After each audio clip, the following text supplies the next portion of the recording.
अस्सलाम वालेकुम दोस्तों। आज के वीडियो में हम डायरेक्ट सिलेक्शन टूल के बारे में पढ़ेंगे और उसके बारे में हम कुछ प्रैक्टिस करेंगे। पिछली वीडियो में हम सिलेक्शन टूल के बारे में पढ़ा था, जो कि एक बहुत अच्छी वीडियो बनी थी और उम्मीद करता हूँ कि वो आप सबको पसंद भी आई होगी। ये वाली वीडियो भी इंशाल्लाह मैं कोशिश करूँगा कि आपके लिए बहुत ज़्यादा फ़ायदेमंद हो और आप इजीली जो हैं डायरेक्ट सिलेक्शन टूल को भी समझ जाएँ। ठीक है, तो चलिए वीडियो की तरफ चलते हैं, आइए। तो गाइस अब हम आ गए हैं एडोब इलस्ट्रेटर में। तो अब हम यहाँ से सबसे पहले मैंने पहले वीडियो में भी आपको बताया था, आपने फ़ाइल सेलेक्ट करनी है। ठीक है, फ़ाइल की आपने कोई साइज़ सेलेक्ट करनी है, चाहे वो पिक्सेल्स में हो, पॉइंट्स में हो या इंचेस में हो। यहाँ से आप जो है साइज़ सेलेक्ट कर सकते हैं। और उसके बाद ये पेज की ओरिएंटेशन है कि पेज लैंडस्केप हो या वर्टिकल हो। ठीक है, यहाँ से आप क्रिएट कीजिए पेज एक।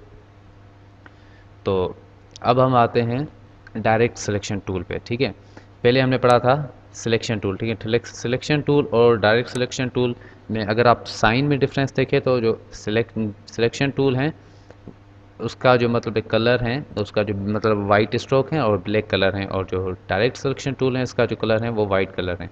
ठीक है, और इसकी जो शॉर्टकट की है वो शॉर्टकट की इसकी ए है। ठीक है, तो शॉर्टकट कीज़ आप याद करते जाइएगा, ये आपको बहुत ज़्यादा जो है फ़ायदा देंगी। मतलब ये आपके काम में एफिशिएंसी क्रिएट करेंगे, आप जल्दी जल्दी से काम जो है करते जाएंगे। तो आज हम डायरेक्ट सिलेक्शन टूल के बाद बारे में पढ़ेंगे। तो सबसे पहले मैं कोई एक शेप लेता हूँ। ठीक है, यहाँ से चले मैं आपको थोड़ा डिटेल में समझाने के लिए एक यहाँ से लाइन लेकर आता हूँ। लाइन सेगमेंट से मैंने अभी एक लाइन ली।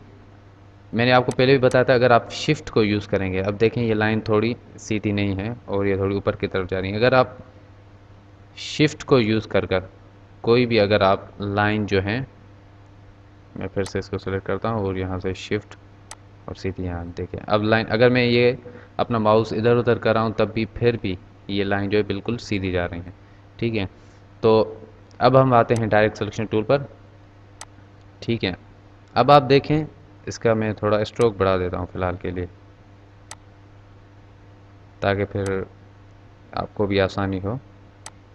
अब आप इसमें देखें कि इसके मतलब जब मैं इसके करीब लेकर जा रहा हूँ इस एंडिंग पॉइंट्स पर, तो यहाँ पर कुछ एंकर टाइप लेकर आ रहा है। ठीक है, तो अब एंकर क्या होते हैं? बेसिकली एंकर नोड्स होते हैं। ठीक है, नोड्स जो आपस में जुड़े होते हैं और ये जुड़कर एक शेप बनाते हैं। जैसे हम एग्जांपल दें, हमारी बॉडी है, हमारी बॉडी में मतलब जैसे हमारे वे हैं कि एक मतलब हाथ हैं, हाथ में उंगलियां हैं, उंगलियां आपस में हम मूव कर सकते हैं। और उसमें मतलब कि एक जॉइंट्स लगे होते हैं, नोट्स, जो इनको मतलब आपस में मूवमेंट करने के लिए जो है वो हेल्प देते हैं। तो यहाँ पर भी एंकर्स हैं जो मतलब इनको हेल्प करते हैं मूवमेंट के लिए, और उसके बाद मतलब कंट्रोल करने के लिए नोट्स जो हैं। यहाँ पर हम मतलब इसके बारे में अधिक जो हैं डिटेल में हम पढ़ेंगे वो पेन टूल में इसमें मतलब बहुत ज़्यादा इसका जो है इस्तेमाल होता है एंकर्स का। ठीक है, तो अभी देखें कि ये नोड्स हैं, ये स्टार्टिंग नोड और ये एंडिंग, मतलब दोनों देखे जाएँ तो मतलब एक नोड्स हैं जो एक बाउंड्री बता रहे हैं और इसको स्टॉप करके एक जगह पर मतलब रोके हुए हैं कि ये शेप इतनी है। ठीक है, तो अब हम एक दूसरी शेप लेते हैं। मैं यहाँ पर लेता हूँ एक रेक्टेंगल शेप। ठीक है, तो अब आप देखिएगा, जब हम पहले सिलेक्शन टूल से इसको सिलेक्ट कर रहे थे तो कुछ इस तरह से हमें ऑप्शंस आ रहे थे, रिसाइज का था और रोटेट का था, इस तरह के कुछ ऑप्शंस थे। अब हम जब डायरेक्ट सिलेक्शन टूल से इस पर सेलेक्ट करते हैं तो देखें ऑप्शंस कुछ उस तरह हैं। ठीक है, लेकिन यहाँ क्या है, यहाँ पर एंकर पॉइंट्स आ रहे हैं साइड्स में और अंदर से जो ये सर्किल्स आपको नज़र आ रहे हैं। अब मैं आपको सर्कल्स के बारे में बताऊं तो ये सर्कल्स क्या करते हैं। ठीक है, अगर मैं मतलब डायरेक्ट यहाँ पर मैं आ गया और मैंने इसको क्लिक नहीं किया, ठीक है, बस मैंने इसके ऊपर रखा और मैं इसको अंदर की तरफ जब खींचूंगा तो चारों साइडों से देखें ये जो साइड्स हैं वो अंदर की तरफ आ गई और ये जो है मतलब ये शेप जो है चेंज हो गई। कंट्रोल Z करता हूँ और उसके बाद अगर मैं इस एक पॉइंट को या इस पॉइंट को मैं सिलेक्ट करता हूँ, ठीक है, अब देखें ये ब्लू कलर का हो गया, थोड़ा हाईलाइट हो गया। अब इसको मैं अंदर की तरफ करता हूँ तो सिर्फ इसकी एक साइड जो है वो अंदर की तरफ आएगी, दूसरी साइड जो है वो नहीं आएगी, क्योंकि मैंने सिर्फ इसी को सिलेक्ट करके, अगर हम ऐसे करते हैं इन दोनों को हम सिलेक्ट करते हैं, ठीक है। दोनों को सिलेक्ट किया, फिर अंदर करने देखें। अब ये जो ऊपर वाली जो दोनों वाली साइड थी वो सिर्फ नीचे की तरफ आई है और नीचे वाले जो पॉइंट्स हैं वो नहीं आए, ठीक है। तो बेसिकली सिलेक्शन टूल और डायरेक्ट सिलेक्शन टूल में फ़र्क ये है कि जो सिलेक्शन टूल है वो मतलब एक इंटायर जो शेप है उस सारी को जो है सिलेक्ट करता है, और जो डायरेक्ट सिलेक्शन टूल है वो किसी भी एक इंडिविजुअल पॉइंट को अगर हम सिलेक्ट करना चाहें तो वो उसी को सिलेक्ट करता है।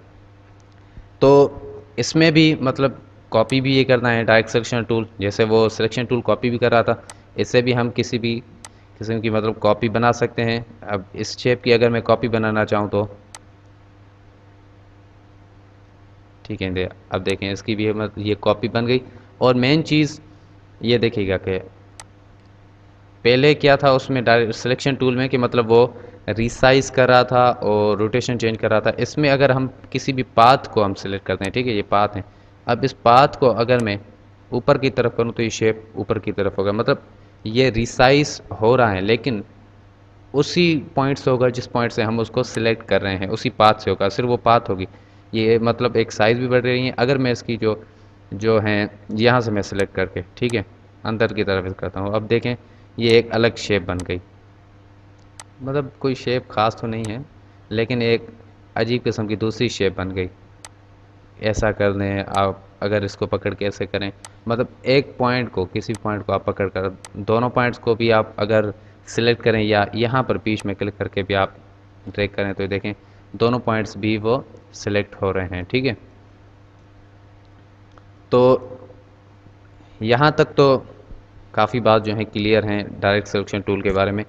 तो अब मैं चाहता हूँ कि मतलब एलिप्स टूल लूँ। एलिप्स टूल की जो शॉर्टकट की है वो एल है, ठीक है। अभी मतलब शेप्स के ऊपर भी मैं कंप्लीट वीडियो बनाऊंगा, वो भी मैं आपके साथ शेयर करूंगा। तो सबसे पहले मैं क्या करता हूँ, कंट्रोल ए करके इन सारों को सिलेक्ट करके इनको डिलीट कर देता हूँ, ठीक है। यहाँ पर मैं बना रहा हूँ एक एलिप्स, ठीक है। अब देखिएगा, अब देखिए आपको कुछ ये आपको हैंडल्स नज़र आ रहे हैं, ठीक है। मैथमेटिकल्स में आपने पढ़ा होगा टेंजेंट हम उनको बोलते हैं, इसमें हैंडल्स हैं। और हैंडल्स का मतलब काम क्या होता है आप देखिएगा। अगर मैं इस हैंडल को पकड़कर इस तरफ मूव कर दूँ, देखें तो शेप थोड़ी चेंज हो गई, ठीक है। अगर मैं इस वाले हैंडल को पकड़कर इस तरह करता हूँ, देखें तो वो शेप चेंज होती जा रही। तो मतलब हैंडल्स की मदद से हम शेप को किसी भी दूसरी शेप में कन्वर्ट कर सकते हैं।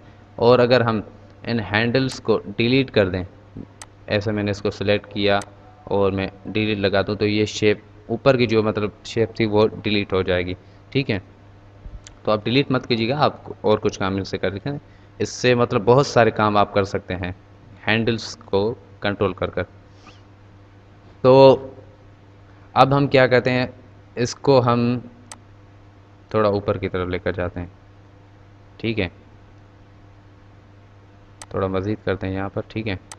तो अब ये एक शेप हो गई। हाँ, आप पहचान गए कि मतलब ये एक एग की शेप हो गई। अगर आप इसको भी थोड़ा ठीक करें तो फिर वो कंप्लीट एक शेप का जो है लुक देगी।